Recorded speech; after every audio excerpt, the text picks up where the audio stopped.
Hello everyone, welcome to Shri academy. आज की class बहुत इंपॉर्टेंट होने वाली है क्योंकि हम हिंदी पेडागोजी स्टार्ट करने जा रहे हैं और इसका एक मोस्ट इम्पॉर्टेंट टॉपिक है भाषा अधिगम और अर्जन। हर साल इस टॉपिक से 1 या 2 नंबर में क्वेश्चन जरूर पूछे जाते हैं।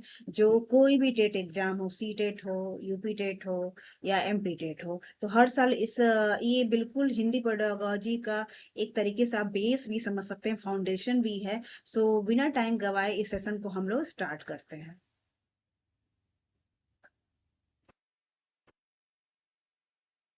तो सबसे पहले हम लोग देखते हैं द फाउंडेशन में अर्जन बनाम अधिगम। तो अर्जन क्या होता है और अधिगम क्या होता है? तो अर्जन को ही हम लैंग्वेज एक्विजिशन बोलते हैं। भाषा अर्जन मतलब लैंग्वेज एक्विजिशन। तो ये क्या होता है नेचुरल प्रोसेस होता है। जैसे हम अपने घरों में देखते हैं, जब बच्चे छोटे होते हैं, पैदा होते हैं, थोड़े बड़े होते हैं, तो घर में अपने मम्मी पापा, घर के और मेंबर्स को देख के हम क्या हिंदी बोलना सीख जाते हैं। क्योंकि हमारे घर में जो नेचुरल इन्वायरमेंट होता है वो हिंदी भाषा होता है। तो हम इसको बिना इसका व्याकरण समझे ही नेचुरल तरीके से बिल्कुल ने स्वाभाविक तरीके से हिंदी बोलना सीख जाते हैं। तो ये क्या होता है, इसको हम भाषा अर्जन करते हैं। तो ऐसी भाषा जो कि हम अपने इन्वायरमेंट से सीखते हैं और नेचुरल तरीके से सीखते हैं और घर और समाज की हेल्प से सीखते हैं, उनको देख देख के सीखते हैं, उसको हम क्या बोलते हैं? लैंग्वेज एक्विजिशन बोलते हैं। इसीलिए इसको हम बोलते हैं कि ये नेचुरल प्रोसेस होता है, प्राकृतिक होता है। अब किससे सीखी जाती है? घर और समाज से भाषा सीखी जाती है। और जो भी हमारी मातृभाषा होती है, जैसे हम अपने घर में हिंदी बोलते हैं, तो ये हमारी मातृभाषा हुई। तो ये सीख जाता है। अगर किसी के बच्चे के घर का इन्वायरमेंट है कि इंग्लिश में बात करने की, तो वो अपनी उसकी मातृभाषा क्या हो जाएगी? इंग्लिश हो जाएगी। तो वो नेचुरल तरीके से बिना उसका व्याकरण सीखे ही चीजों को सीख जाएगा। ठीक है। तो ये क्या होता है? लैंग्वेज एक्विजिशन होता है। अब हम लोग देख लेते हैं कि लैंग्वेज लर्निंग क्या होती है। तो लैंग्वेज लर्निंग का जैसा नेम सजेस्ट कर रहा है कि लैंग्वेज लर्निंग को ही हम भाषा अधिगम बोलते हैं। तो ये क्या होता है? एक फॉर्मल प्रोसेस होता है। जैसे फॉर फॉर एग्जांपल, एक बच्चा अपने घर पे, उसके घर के एनवायरनमेंट में हिंदी बोली जाती है तो नेचुरल तरीके से हिंदी सीख जाता है। लेकिन स्कूल में उसको व्याकरण, इंग्लिश ग्रामर पढ़ाया जाता है। तो ये क्या है, वो वहां पे पढ़ाया जाएगा और ये क्या एक फॉर्मल प्रोसेस होगा। स्कूल का एक प्रॉपर एक जो व्याकरण होता है, उसके नियम्स होते हैं, टीचर पढ़ाएंगे, एग्जाम लेंगे। तो एक फॉर्मल इन्वायरमेंट में वो इंग्लिश का व्याकरण सीखेगा। तो ये क्या है, कोई इसमें टीचर की हेल्प भी जरूरी पड़ेगी। तो ये सब क्या होता है, जो भाषा हमें कोई सिखाता है, नेचुरल नहीं होती, जो कि किसी की हेल्प से हमें सीखनी पड़ती है अब एक फॉर्मल इन्वायरमेंट में, तो उसको हम बोलते हैं भाषा अधिगम या लैंग्वेज लर्निंग। तो ये क्या है, एक कॉन्शियस प्रोसेस होता है जिसमें मतलब आपको ध्यान लगाना पड़ता है। और ये कॉन्शियस प्रोसेस होता है एज कंपेयर टू जो लैंग्वेज लर्निंग होती है, एक्विजिशन होती है, वो अपने आप हो जाती है। बच्चा अपने घर में लोगों को देखता है, सुनता है और धीरे धीरे सीखते जाता है। इसमें जो इन्वायरमेंट लोग रोल प्ले करते हैं वो विद्यालय है, स्कूल है, शिक्षक हैं। परिणाम क्या होता है, अब जब एक फॉर्मल इन्वायरमेंट में कॉन्शियस तरीके से हम स्कूल में शिक्षक की हेल्प से कोई भाषा सीखते हैं, तो ये क्या होती है, इसको हम द्वितीय भाषा बोलते हैं, इसको हम लर्निंग बोलते हैं। जैसे यहाँ पे एग्जांपल दिया गया है, व्याकरण है, पठन है और लेखन पे जोर, ये क्या है, भाषा अधिगम के अंदर आती है। तो की इनसाइड बार क्या है, मातृभाषा हमेशा अर्जित की जाती है, मतलब वो स्वतः हो जाती है। जबकि दूसरी भाषा सीखी जाती है, मतलब सीखना पड़ता है, किसी की हेल्प लेनी पड़ती है और कॉन्शियस तरीके से उसमें एफर्ट लगानी पड़ती है। जबकि जो लैंग्वेज एक्विजिशन होता है उसमें ये बिल्कुल एफर्टलेस होता है और सब कॉन्शियस होता है। अब हम लोग देखते हैं कि बहुत सारे थ्योरिस्ट थे, साइकोलॉजिस्ट हुए हैं, जिन्होंने अपने लैंग्वेज, ये जो भाषा अधिगम और अर्जन है, उसमें अपने कुछ कुछ सिद्धांत दिए हैं जो कि आपके टेट एग्जाम में पूछे जाते हैं और बहुत इम्पोर्टेंट भी है। तो इसके बारे में हम लोग जरूर डिस्कस करेंगे। तो इसी को हम लोग यहाँ पे देखने वाले हैं। तो सबसे पहले हम लोग जो सबसे इम्पोर्टेंट है, जिन्होंने अपनी थ्योरी दी है कि भाषा लर्निंग पे, तो वो है एक वैज्ञानिक जिनका नाम है नोम चॉम्स्की। तो नोम चॉम्स्की ने एक सिद्धांत दिया जिसका नाम है जन्मजात सिद्धांत। तो इनके सिद्धांत के अनुसार क्या होता है कि हर बच्चे की, जैसे यहाँ पिक्चर दिखाया गया है, लैड लैड क्या होता है, लैंग्वेज एक्विजिशन डिवाइस होता है। तो हर बच्चे के मस्तिष्क के, चॉम्स्की के अनुसार कि बच्चे के मस्तिष्क में एक जन्मजात यंत्र होता है जिसको हम लैड बोलते हैं, जो भाषा सीखने में हेल्प करता है। फिर दूसरा उनका एक कॉन्सेप्ट है कि जिसको हम बोलते हैं यूनिवर्सल ग्रामर। तो यूनिवर्सल ग्रामर को हम लोग हिंदी में बोलते हैं सार्वभौमिक व्याकरण भी बोलते हैं। तो इस इनका कॉन्सेप्ट ये कहता है चॉम्स्की के अनुसार कि विश्व की सभी भाषाओं का जो एक मूल होता है वो क्या होता है, व्याकरण होता है, जिसे बच्चे का मस्तिष्क स्वतः ही खुद ही समझ लेता है। और तीसरा इनका कॉन्सेप्ट है कि जन्मजात हर बच्चे में एक क्षमता होती है जिसको इनेट एबिलिटी भी बोलते हैं।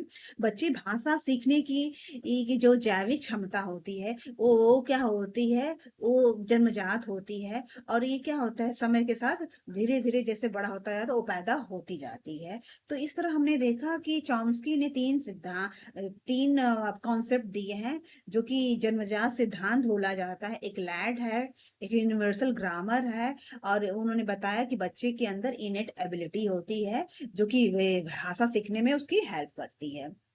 आई होप आप लोगों को चीजें समझ आ गई होंगी।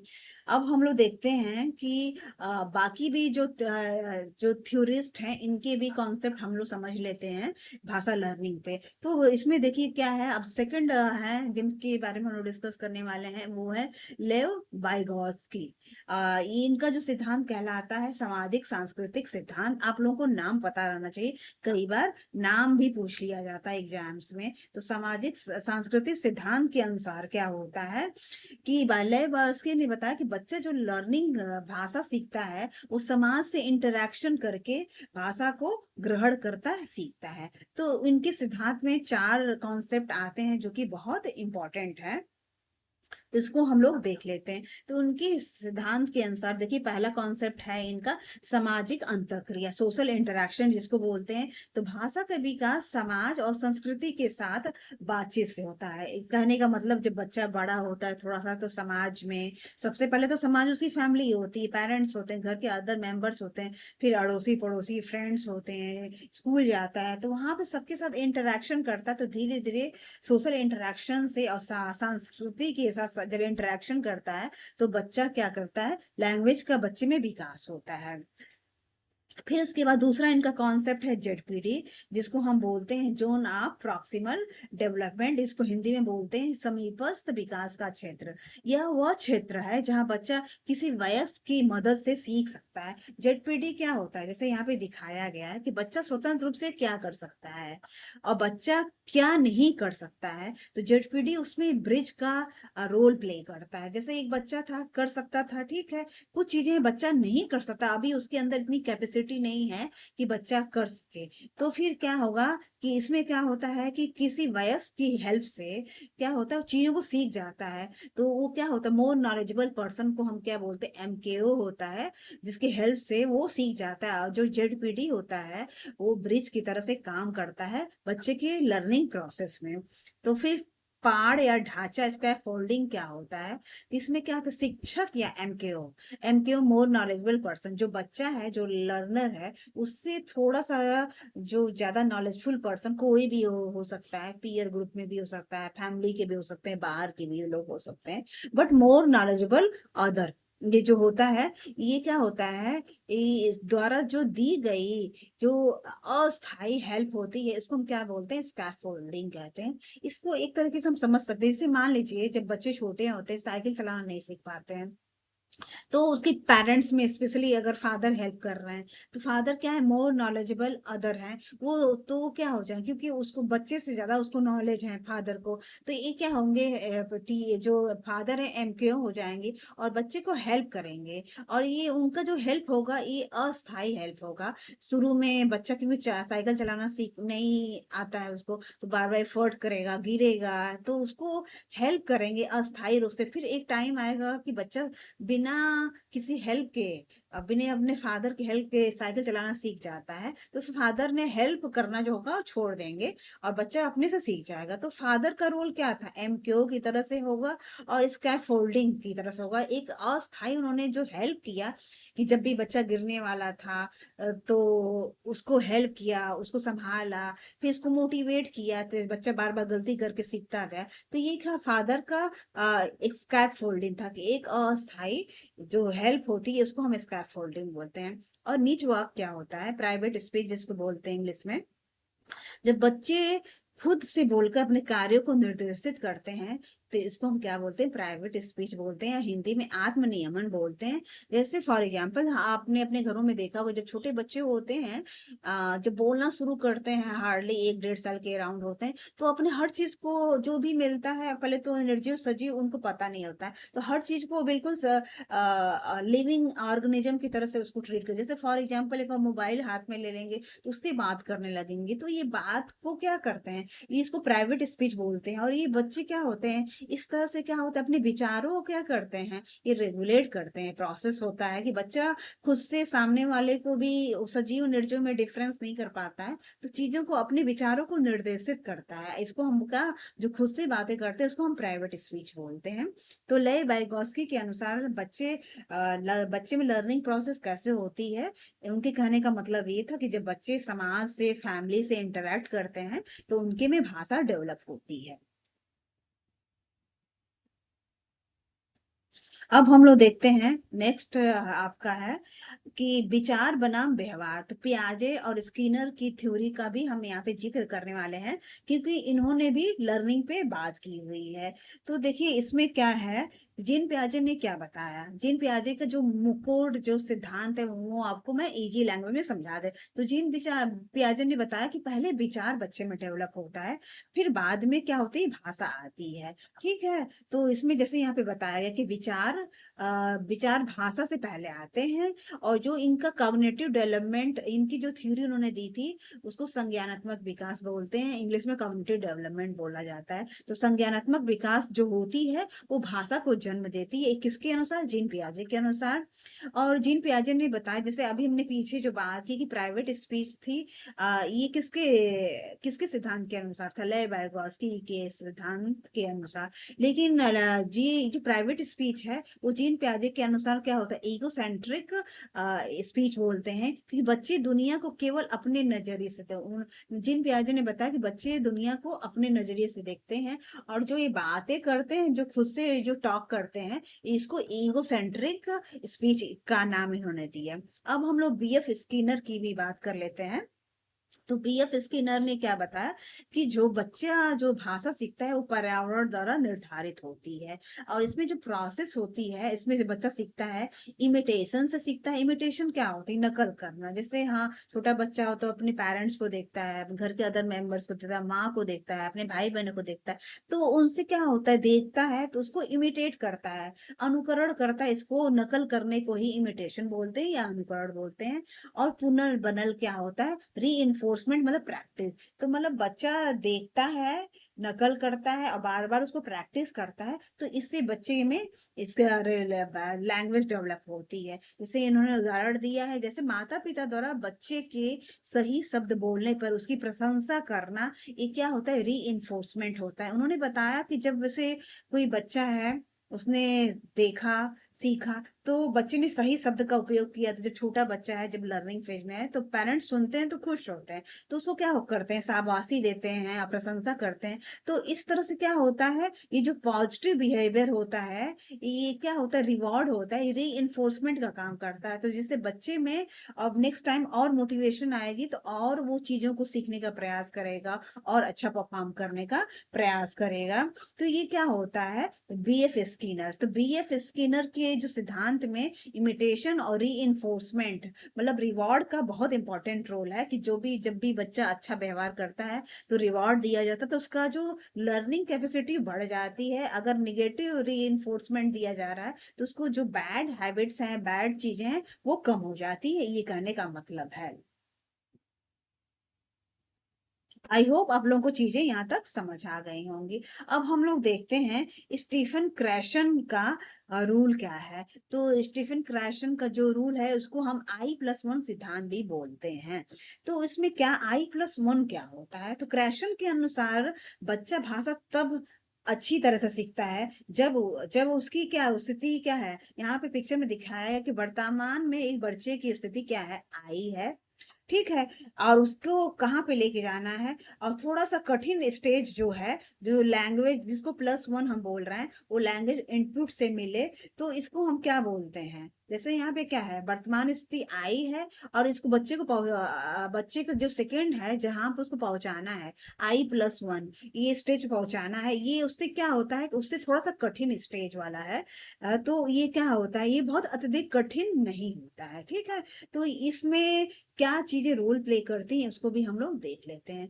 तो इसमें कॉम्प्रिहेंसिबल इनपुट होता है जिसको हम हिंदी में बोधगम्य निवेश भी बोलते हैं। तो इनका कोर्स कॉन्सेप्ट में दो चीजें आती हैं, ठीक है। तो कॉम्प्रिहेंसिबल इनपुट क्या होता है, तो बच्चे को ऐसी भाषा से अवगत कराना चाहिए जो उसकी वर्तमान स्थिति आई से बस थोड़ी सी ऊपर I+1 हो। तो बच्चा क्या होता है, आई प्लस थोड़ी सी जो ऊपर स्टेज होता है उसको आसानी से सीख जाता है। जैसा यहाँ पिक्चर में बताया गया है, वर्तमान स्थिति आई थोड़ा सा उससे हाई लेवल है, तो बच्चा मेहनत करके एफर्ट लगा के I+1 स्टेज पे पहुंच जाएगा। ये अत्यधिक कठिन नहीं होता है। कॉन्टेस्ट का महत्व क्या है, तो भाषा की इस स्तर को, संदर्भ को कॉन्टेस्ट के माध्यम से आसानी समझा जा सकता है।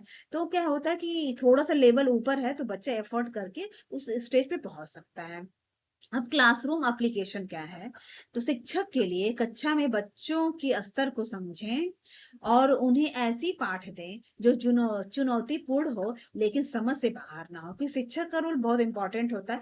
चीजें चुनौतीपूर्ण होनी चाहिए, थोड़ी चैलेंजिंग होनी चाहिए, बट ऐसा भी ना हो कि बच्चे के जो समझ के एकदम बाहर हो जाए, तो फिर बच्चे का मोटिवेशन फिर डिक्रीज हो जाता है। तो अब आई होप आप लोगों को चीजें समझ आ गई होंगी। अब मास्टर चीट शीट क्या है, हमने अभी 5 जो सिद्धांतकार थे इनकी थ्योरी पढ़ी भाषा लर्निंग को लेके, तो इनके हम कंपेयर भी कर लेते हैं, क्योंकि कई बार ऐसे क्वेश्चन पूछ लिए जाते हैं जो कि बच्चे मतलब जिसमें बच्चे कंफ्यूज हो जाते हैं, ठीक है।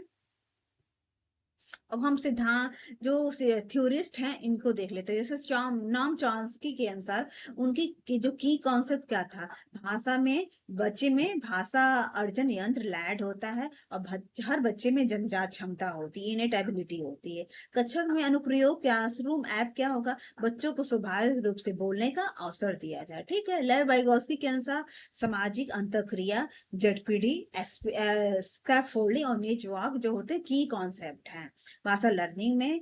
क्लासरूम ऐप क्या है, समूह कार्य और पीयर लर्निंग को बढ़ावा दें, क्योंकि जो वाइगोस्की की थ्योरी है वो सोशल इंटरेक्शन है, और समूह कार्य जब आप ग्रुप वर्क करते हैं, पीयर लर्निंग करते हैं, तो उसमें क्या होता है, आप सोशली इंटरेक्ट कर रहे हैं लोगों के साथ। जीन पियाजे क्या है, उन्होंने बताया कि पहले विचार आते हैं, भाषा बाद में आती है, और संज्ञानात्मक जो विकास होती है वो भाषा को जन्म देती है, ठीक है। अब इसका क्लासरूम ऐप क्या है, बच्चों को भौतिक दुनिया का अन्वेषण करने दें, ठीक है, उनको एक्सप्लोर करने दें। जीन पाजे के अनुसार कि जो बच्चे होते हैं वो लिटिल साइंटिस्ट होते हैं, जितना ज्यादा दुनिया को एक्सप्लोर करेंगे तो खुद से नॉलेज बनाएंगे, और उससे उनको नॉलेज को बिल्ड कर पाएंगे। BF स्किनर के अनुसार व्यवहारवाद इनका कोर कॉन्सेप्ट है, अनुकरण इमिटेशन से और री से बच्चे में लैंग्वेज लर्निंग होती है। अब इसका क्लासरूम ऐप हम देखते हैं, सही उच्चारण पर सकारात्मक जो प्रतिक्रिया दी जाती है, और पुनर्बलन जिसको हम बोलते हैं री बोलते हैं, शाबाशी देने या रिवॉर्ड देने से बच्चे में क्या होती है, लैंग्वेज डेवलप होती है। तो इसलिए जो शाबाशी होती है, पॉजिटिव री होती है, वो बहुत इंपॉर्टेंट रोल प्ले करती है बच्चे के लर्निंग में। स्टीफन क्रेशन के जो उन्होंने दिया उसको कॉम्प्रिहेंसिबल इनपुट I+1 थ्योरी भी बोलते हैं, और इसको बोधगम्य निवेश भी बोला जाता है, जिसे कॉम्प्रिहेंसिबल इनपुट हम बोल रहे हैं।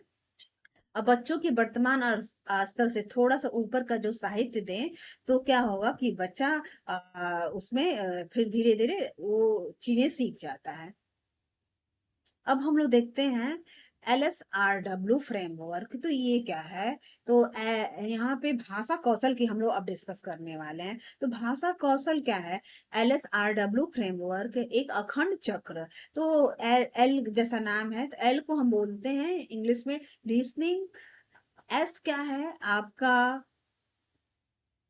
एल आपका लिसनिंग।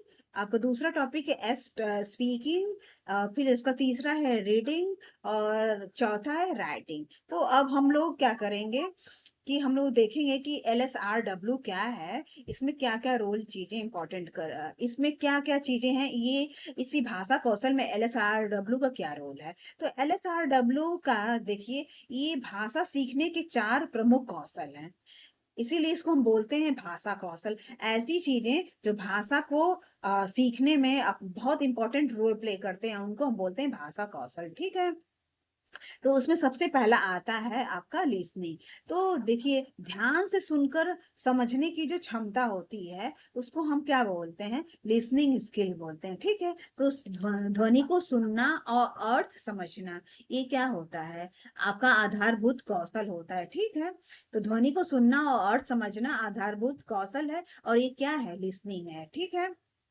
जैसे फॉर एग्जाम्पल टीचर की बात सुनना, कहानी सुनना, ये क्या लिसनिंग है। अब हम लोग दूसरे पॉइंट पे डिस्कस करेंगे स्पीकिंग। तो अपने विचारों को हम कैसे व्यक्त करते हैं? बोल के व्यक्त करते हैं, तो इसको हम क्या बोलते हैं? स्पीकिंग बोलते हैं। विचारों को मौखिक रूप से व्यक्त करने को हम क्या बोलते हैं? स्पीकिंग बोलते हैं। जैसे प्रश्नों का उत्तर देना क्या है? एग्जाम्पल है आपका, स्पीकिंग है। ठीक है, अब रीडिंग की बात करें तो लिखे हुए शब्दों को पढ़कर समझना, ये क्या होता है? रीडिंग होता है। तो लिखित प्रतीकों को पहचानना और समझना रीडिंग बोलते हैं। और लेखन क्या है? राइटिंग। विचारों को, आपके कोई विचार हैं उसको लिपिबद्ध करना, ये सबसे जटिल कौशल होता है, जिसको हम राइटिंग बोलते हैं। तो सीटेड गोल्डन रूल क्या है? भाषा के चारों कौशल एक दूसरे से स्वतंत्र नहीं है, बल्कि अंतः संबंधित, इंटीग्रेटेड है और एक साथ विकसित होते हैं। ठीक है, तो भाषा कौशल में LSRW बहुत इंपॉर्टेंट रोल प्ले करता है। ये आपकी हिंदी पेडागोजी में भी बहुत इंपॉर्टेंट और इंग्लिश में भी बहुत इंपॉर्टेंट है। सो आप अगर हिंदी पेडागोजी पढ़ रहे हैं, आप चीजें क्लियर कर रहे हैं, तो आपका इंग्लिश पेडागोजी भी बहुत ईजी हो जाएगा। अब हम लोग देखते हैं कि मातृभाषा का क्या रोल है आपके लर्निंग में। तो देखिए, मातृभाषा की शक्ति, और इसको हम पढ़ेंगे किसके दृष्टिकोण से? एनसीएफ 2005 का इस पे क्या दृष्टिकोण है, इसको हम लोग समझने वाले हैं। तो देखिए, इसमें क्या होता है कि मातृभाषा ये क्या होती है? एक संसाधन होती है। ये क्या है? एक रिसोर्स की काम करती है, इसको हमें ऐसे समझना चाहिए, इसको बैरियर की तरह से नहीं लेना चाहिए। मातृभाषा दूसरी भाषाओं को सीखने में बाधा नहीं है, बल्कि एक मजबूत नींव फाउंडेशन का काम करती है। ठीक है, तो ऐसा नहीं है कि जैसे मान लो कुछ बच्चे होते हैं, जैसे हम लोग अपने इंडियन से तो अपने घर में हिंदी सीखते हैं, तो बट इस तरह हमें ऐसा नहीं लेना चाहिए कि हिंदी भाषा हमारी मातृभाषा है तो हमें इंग्लिश सीखने में हेल्प नहीं करती है। तो ऐसा नहीं, मातृभाषा दूसरे की भाषा सीखने में एक फाउंडेशन का काम करता है। ठीक है, अब मल्टी लैंग्वेज बहुभाषिकता क्या होती है?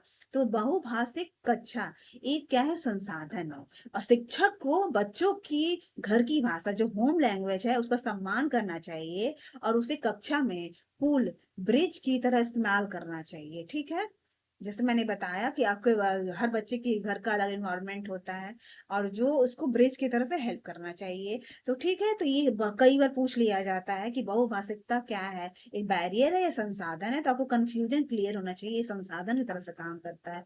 और एनसीएफ 2005 का क्या निर्देश है? तो प्राथमिक स्तर पर शिक्षा का जो माध्यम है, वो अनिवार्य रूप से मातृभाषा होनी चाहिए। ठीक है, तो एनसीएफ 2005 का निर्देश भी कि ये हर बच्चा का जो होम लैंग्वेज है उसको वरीयता देनी चाहिए उसके क्लासरूम में। और ठीक है, तो मातृभाषा क्या होती है? जो जैसे पिक्चर में हम समझ सकते हैं, मातृभाषा क्या है? यहाँ पे जड़ें हैं, शाखाएं हैं, और ये क्या करते हैं? ये हमें दूसरे जो टारगेट लैंग्वेज है उसमें ये फाउंडेशन की तरह से काम करते हैं, नींव की तरह से काम करते हैं। और ये हमारे इंग्लिश हो, गणित हो, विज्ञान हो, अन्य भाषा हो, सबके सीखने में बहुत हेल्प करते हैं। इसीलिए इसको एक ये जो बहुभाषिकता होती है, एक तरह से ट्री की तरह से काम करता है, और इसमें जो जड़ें होती हैं वो मदर टंग होती हैं, और टारगेट जो ये हमारा जो लैंग्वेज है, ये इसका ये है एरिया है, इसको सीखने में हेल्प करती है। अब हम लोग देखते हैं एरर एनालिसिस। तो एरर एनालिसिस में हम लोग देखते हैं, इसको हिंदी में त्रुटि विश्लेषण बोलते हैं, और एरर एनालिसिस को मस्तिष्क की खिड़की भी आप बोल सकते हैं। तो इसमें मिथ और रियलिटी क्या है, इसको देख लेते हैं। तो गलतियां क्या होती है, विफलता का संकेत है, ठीक है, और इन्हें तुरंत दंडित किया जाना चाहिए, ये गलत है। और रियलिटी क्या है, त्रुटि अधिगम, लर्निंग का एक क्या होता है, वास्तविकता है कि जब तक आप कोई गलती नहीं करते हैं तब तक आप सीख नहीं सकते हैं। तो जो पहला स्टेप होता है गलती करना, मतलब लर्निंग के लिए आप एक कदम आगे बढ़ा रहे हैं, तभी आपसे गलती हुई। और गलती नहीं हो रही, इसका मतलब आप लर्निंग के लिए एफर्ट ही नहीं लगा रहे हैं। तो त्रुटि अधिगम जो होती है, वो त्रुटि जो अधिगम का एक स्वाभाविक और अभिन्न अंग है, ठीक है। तो आपको कंफ्यूज नहीं होना, कई बार इससे रिलेटेड भी चीजें पूछ ली जाती हैं। शिक्षक का दृष्टिकोण क्या होना चाहिए, त्रुटियां यह समझने में मदद करती हैं कि बच्चा कैसे सोचता है, ठीक है, तो बच्चे की सोच की कॉन्सेप्ट को बताता है। दूसरा है, ये शिक्षक के लिए एक फीडबैक की तरह काम करता है। तीसरा है, बच्चों को गलतियां करने पर डराना नहीं चाहिए। कक्षा का माहौल हमेशा तनाव मुक्त होना चाहिए, और सबको अपने विचार प्रकट करने का अधिकार भी होना चाहिए। तभी क्लासरूम का जब इन्वायरमेंट कोऑपरेटिव होना होता है, तभी बच्चे अपने विचारों को सही तरह से व्यक्त कर पाते हैं, और टीचर को भी फीडबैक मिल पाता है कि बच्चा, हर बच्चे की कैपेसिटी कितनी है, और कहाँ पे किस बच्चे में वर्कआउट की जरूरत है। तो टीचर भी चीजों को समझ पाता है। अब देखिए, निदानात्मक और उपचारात्मक शिक्षण क्या होता है। तो पहला स्टेप होता है डायग्नोस्टिक टेस्टिंग, भी इसको बोलते हैं निदानात्मक परीक्षण को। इसका उद्देश्य क्या होता है, समस्या क्या है और क्यों है, मतलब निदान, जैसा डायग्नोस्टिक का मतलब, जैसे हमें कोई बीमारी है तो सबसे पहले हमें ब्लड टेस्ट किया जाता है ना, ताकि हमें पता चल सके कि प्रॉब्लम कहाँ है, हमारी रिपोर्ट देके। तो ये निदानात्मक जो टेस्टिंग होती है, डायग्नोस्टिक टेस्टिंग जिसको बोलते हैं, इसका उद्देश्य होता है कि समस्या को पहचानना, क्या है और क्यों है, इसको पहचान किया जाता है। और इसका कार्य क्या होता है, अधिगम जो लर्निंग है उसमें रह गई जो कमियां हैं, जो लर्निंग गैप्स हैं, और त्रुटियों के जो मूल कारण है, रूट कॉजेज है, उसको पता लगाना होता है आपका निदानात्मक टेस्टिंग। जैसे फॉर एग्जांपल, बच्चा टीचर जैसे होता है, कोई चैप्टर नया स्टार्ट करने से पहले उसके बारे में क्लास से क्वेश्चन पूछते हैं, तो पता चलता है ना कि बच्चे को इस टॉपिक पे कोई नॉलेज है कि नहीं है, और हर बच्चे में कितनी नॉलेज है। तो इस चैप्टर को किस तरह पढ़ाया जा सकता है, ताकि बच्चे अच्छे तरह के इस पूरे टॉपिक पे महारत हासिल कर सके। तो ये क्या है, एक मैंने क्लासरूम का एग्जांपल दिया, जैसे बच्चे चीजों को, टीचर बच्चों में जो लर्निंग गैप्स हैं और रूट कॉजेज क्या हैं, जो एरर हैं, उसको समझ पाता है, ठीक है। अब हमने प्रॉब्लम डायग्नोस कर लिया है, तो उसके बाद अब हमने समझ लिया कि प्रॉब्लम कहाँ कहाँ पे है, तो उसकी जो रेमेडी करी जाएगी उसको हम रेमेडियल टीचिंग बोलते हैं। समस्या का समाधान करना इसका उद्देश्य होता है। पहचानी गई कमियों को दूर करने के लिए विशेष शिक्षण जो रणनीति होती है, टारगेटेड इंस्ट्रक्शन होती है, उसको हम क्या बोलते हैं, रेमेडियल टीचिंग बोलते हैं, ठीक है। तो हमें पता चल गया बच्चा कहाँ लैग कर रहा है, तो उसके अकॉर्डिंग अब हम अपना टीचिंग करेंगे, बच्चे को पढ़ाएंगे, तो ये रेमेडियल टीचिंग बोली जाती है, ठीक है। तो गोल्डन रूल बैनर क्या है, उपचारात्मक शिक्षण की सफलता हमेशा निदानात्मक परीक्षण पर निर्भर करती है। तो मतलब ये बताया जा रहा है कि जो डायग्नोस्टिक टेस्टिंग वो बहुत इंपॉर्टेंट है। या अगर सही तरीके से डायग्नोस्टिक टेस्टिंग की जाती है तो पता चलता समस्या क्या है, फिर तभी हम उस पे उसकी रेमेडी कर पाते हैं। तो इसलिए सबसे इंपॉर्टेंट है डायग्नोस्टिक टेस्टिंग करना, बच्चे की प्रॉब्लम समझना, और फिर उसके बाद रेमेडी, उसी हिसाब से शिक्षण की विधियां अपनाना, ताकि हर बच्चे को अच्छे से पढ़ाया जा सके, और वो बच्चा ताकि उस टॉपिक में महारथी बन सके। अब हम लोग उसकी इंपॉर्टेंट एमसीक्यूज देख लेते हैं, क्योंकि ये टॉपिक, हिंदी जो टॉपिक है पेडागोजी का, ये पेपर 1 और 2 किसी में भी आता है, चाहे यूपी टेट हो, सी टेट हो, तो उसी को बारे में एनालिसिस करके बताया, आप लोग देख लीजिएगा, ये बताएगा किसमें किस तरह के क्वेश्चन पूछे जाते हैं। पहला क्वेश्चन हम लोग देखेंगे कि बच्चों में भाषा सीखने की जन्मजात क्षमता होती है, ये किसका विचार है? ये क्वेश्चन सीटेट 2019 में पूछा जा चुका है। तो ये जो विचार किसने दिया था? चॉम्स्की ने दिया था। ठीक है, दूसरा क्वेश्चन है बहुभाषिक कक्षा में मातृभाषा के प्रयोग को किस तरह देखना चाहिए, स्वीकार किया जाना चाहिए? बिल्कुल। यूपी टेट 2021 में क्वेश्चन पूछा गया है। तो क्योंकि एनालिसिस के अनुसार जो एनसीएफ 2005 के अनुसार मातृभाषा एक मूल्यवान संसाधन है। ठीक है, नेक्स्ट क्वेश्चन हम लोग देखेंगे कि उपचारात्मक शिक्षण की सफलता मुख्य रूप से किस बात पर निर्भर करती है? तो ये क्वेश्चन सीटेट 2022 में पूछी जा चुकी है और ये डिपेंड करती है समस्याओं के कारण की सही पहचान कर पाती है। तो देखिए, बिना सही निदान के उपचार असंभव है। ठीक है, नेक्स्ट और देखिए यहाँ पे क्या लिखा है कि अर्जन क्या है? ये आपका चीट सीट है। जो अर्जन होती है एक्विजिशन, लैंग्वेज एक्विजिशन होते स्वाभाविक नेचुरल होती है, अधिगम प्रयासपूर्ण होते हैं। किसी चीज को हम सीखते हैं तो उसके लिए प्रयास एफर्ट लगाने पड़ते हैं, ये बिल्कुल नेचुरल अपने आप रहते हैं। बच्चे की मातृभाषा और त्रुटियों का हमेशा सम्मान करना चाहिए। भाषा कौशल SRW एकीकृत रूप से पढ़ाए जाते हैं और ये आपस में इंटीग्रेटेड होते हैं। आप केवल परीक्षा नहीं दे रहे हैं, आप भविष्य का निर्माण कर रहे हैं, सफलता आपकी है। तो आई होप आप लोगों को वीडियो बहुत अच्छी लगी होगी। अगर कोई सजेशन है तो जरूर दें, कमेंट बॉक्स में जरूर बताएं कि आपको मेरी वीडियो कैसी लग रही है। Thank you so much.